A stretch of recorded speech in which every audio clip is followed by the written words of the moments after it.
Celebrities in the basement, the place to be. Karen Wilder Martin on your TV. Politics, drama, music, sports, arts. Favorite celebs, climbing the charts. First-hand info on the live. Careers, next projects on the rise. Come visit Karen every week. Never know who's in the hot seat. Celebrities in the basement is the place to be. You got Karen Wilder Martin on your TV screen. Celebrities in the basement is the place to be. You got Karen Wilder Martin on your TV screen. Good evening, I'm Karen Wilder Martin, and welcome to Celebrities in the Basement. Let's talk about some of those celebrity plaques you have on that wall.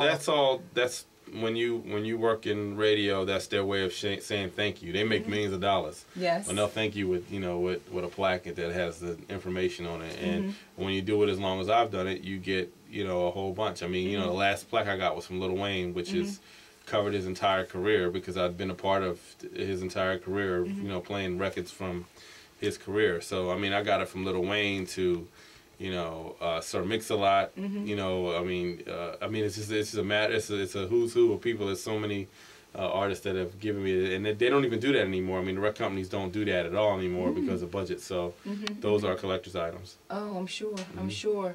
I had an opportunity to view your YouTube goodbye to Philadelphia, which was actually very emotional for me. Okay. And not just for me, a lot of people that listen to you on a daily basis on the radio. It was emotional for me, and yes. I felt that, again, being the regular person that I am, most of the times when people just get pulled off the radio, you just never hear anything. But now that we have the internet, why not do my own video? And so my brother, he makes movies, so I was just like, come and film me, and I wrote it, directed it, put it together, and told him what I wanted to get done, and then all that I did off the top of my head. I mean, it's just really being open and honest with the listeners, and I wanted to have something there so that if people one day they'll be like, what happened to Colby? And then they'll Google me, and then they'll see that, and then they'll get an understanding. Oh, okay. Because I'm not done with radio, but I just thought that based on the political climate of what's happening in the Philadelphia radio for right now,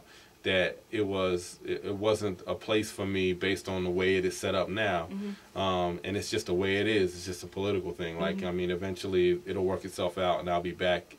But for right now, this is what the cards that I've been dealt. Yes. But it also opened up the door for me to pursue, which I truly believe that God really just said, I'm gonna shut this door here, and I'm gonna open this other door, because you always be coming to me talking about you want to be a screenwriter. Yes. And you're always telling people you want to be a screenwriter, but you ain't doing nothing about it. Yes. What are you writing about? What stage are you in this process? Well, I'm in the stage of that well, after I was out of work, I got a book, I got software, and I just basically taught myself how to write screenplays. I've always been a fan of movies, and always felt that when I would go see a movie, or I would see something like Soul playing, I was saying, if they can make that, there's so many great stories that I have to tell that I could do. So the first project that I did, when I felt that I had a story that was worthy of selling, I just started using my relationships and calling people and communicating with people, and just I actually connected with an old friend of mine, Mike Elliott, who used to do a video show in Philly called Crush Videos way back in the 90s, or the 80s and the 90s, and he ended up going to work for The Source, and he went to Hollywood to be a screenwriter. He didn't want to come back to Philly. When he left The Source, he was like, I'm going to be a screenwriter. So he went out to Hollywood, and he spent all his money, and he was down to his last $300, and he was trying to sell his first screenplay, and he sold his first screenplay, which was a movie called Brown Sugar. Okay. And after he did Brown Sugar, he did a movie called Carmen the Hip Hopper. It was Beyonce's first film that she did with Bow Wow on MTV. And then his biggest film so far to date was Like Mike with Bow Wow. So wonderful. He's a Philly guy. He wrote all of those movies, and now he gets paid to people come to him and say, oh, you want to write, you have an idea, I'm going to pay you to write your idea. So that's kind of where he is. So I talk to people like that. There's another guy named Rob Hardy, Rob Hardy is a partner in a film company called Rainforest Films, which they started out doing their own movies, 10 years ago. Their first movie was this movie called Toi, and then they did a couple other movies, but then the movies that people probably know now, like Stomp the Yard, they did that.